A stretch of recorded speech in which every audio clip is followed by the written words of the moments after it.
here. Today I'm going to do a quick review of the Garmin MARQ Aviator watch. I've been using this watch for quite some time now. I even did an unboxing video about the watch. Please go ahead and check it out. I have the link in the description below.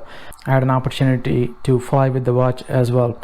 So before I talk about the things that I like and don't like about the watch, I want to give you a quick couple of things. We are new to Garmin watch and have never used a Garmin watch before. The first thing that it's gonna surprise you is the screen resolution and the contrast and brightness, especially if you are used to using watches like Apple or Samsung smartwatches. So, and also another thing that you need to keep in mind is that this is not a smartwatch.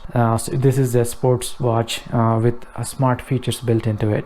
Okay, the display itself is a transreflective display, meaning that it is designed to work better outdoors, and also it helps you with battery life compared to the smartwatches that you might have used.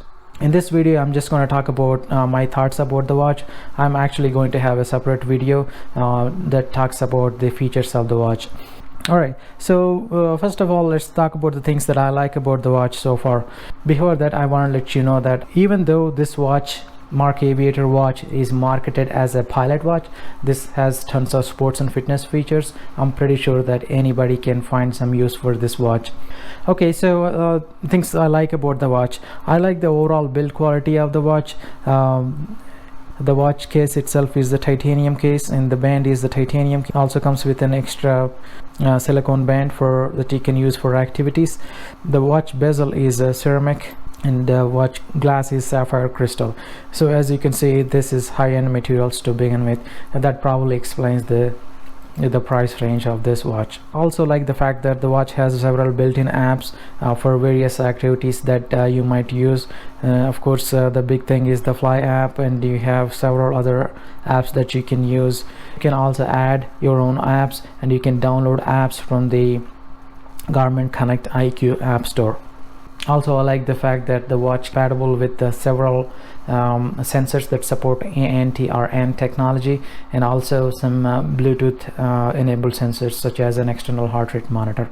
So the watch has tons of sports and fitness features built into it. I'm not going to be going into details about that. I'm not the best person to talk about it.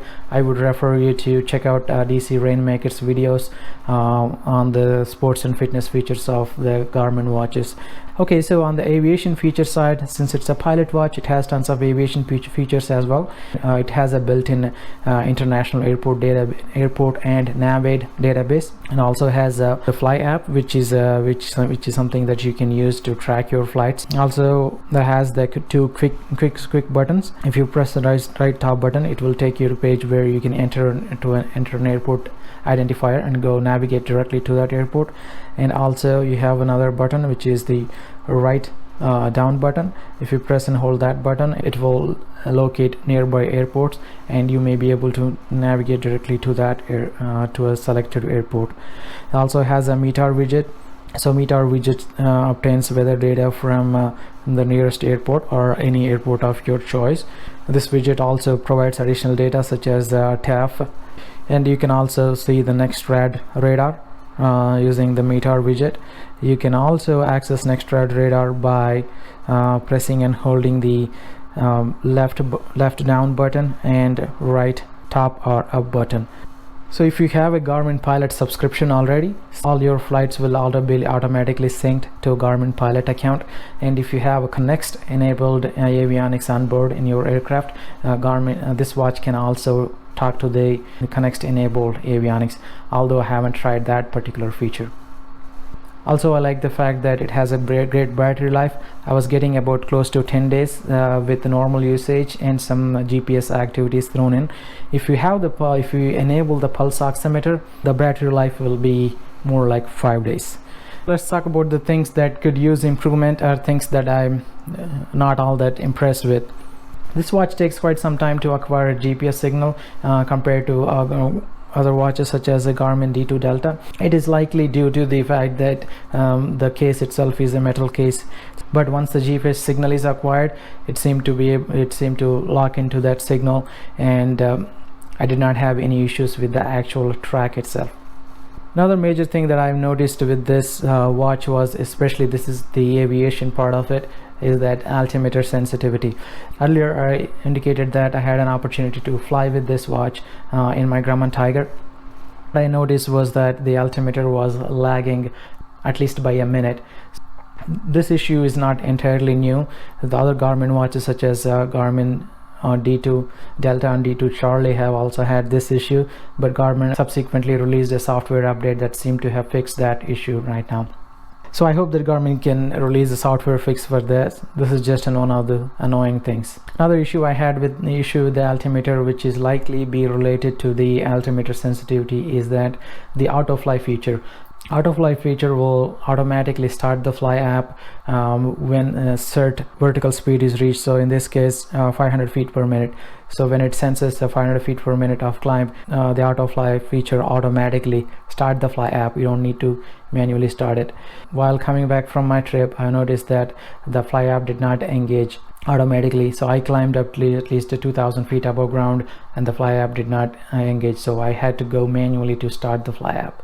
I think this kind of goes hand in hand with the sensitivity, altimeter sensitivity issue that I just discussed about, and I hope Garmin can fix this issue. This is just annoying.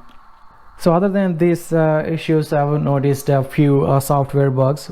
For example, under the navigate option, so when I'm doing a flight planning, so I can select a waypoint, then I can search by identifier. So if I put an airport identifier, so the watch crashes, so it crashes and restarts. This is something related to the quality control issue. I'm not impressed that Garmin did not catch that issue. It appears that they haven't done enough testing on this watch before they released it. And other than that, there were other minor user interface issues which might be a slight annoyance to many people. Another thing to note is that if you are planning to purchase this watch and if you are new to Garmin, so from my experience in the past using the Garmin watches for the last 3-4 years or so, I've noticed that every time when Garmin releases a new software update, they tend to cause more bugs than they actually fix them. Most of the time those bugs are minor. It's not something that's gonna break your watch or make your watch unusable, but yet they just don't seem to have proper sandboxing when they are trying to add new features to it. I hope that the history does not repeat itself, at least with this watch, because of the high-end nature of this watch and the price point people are willing to pay for this. Other than that, overall I like this watch. So this watch is certainly a great looking watch, and even though this is marketed as a pilot watch, there are so many fitness features, and if you like the appearance of the watch, even though you're not a pilot, you can still use this watch. If you're someone who is looking for a watch with just aviation features and you don't really care about the looks, you may be better off getting a Garmin D2 Delta or even a Garmin D2 Charlie. Many of the aviation features of MARQ Aviator are already present in the previous versions of Garmin D2s. Okay, that's all I've got for you today. Please let me know if you have any questions or comments on this video. I've been putting a lot of effort in making these videos. If you like these videos, please go ahead and hit the like button, and if you'd like to see more similar videos or flying videos, please go ahead and subscribe to my channel. I'll see you in the next one. Take care.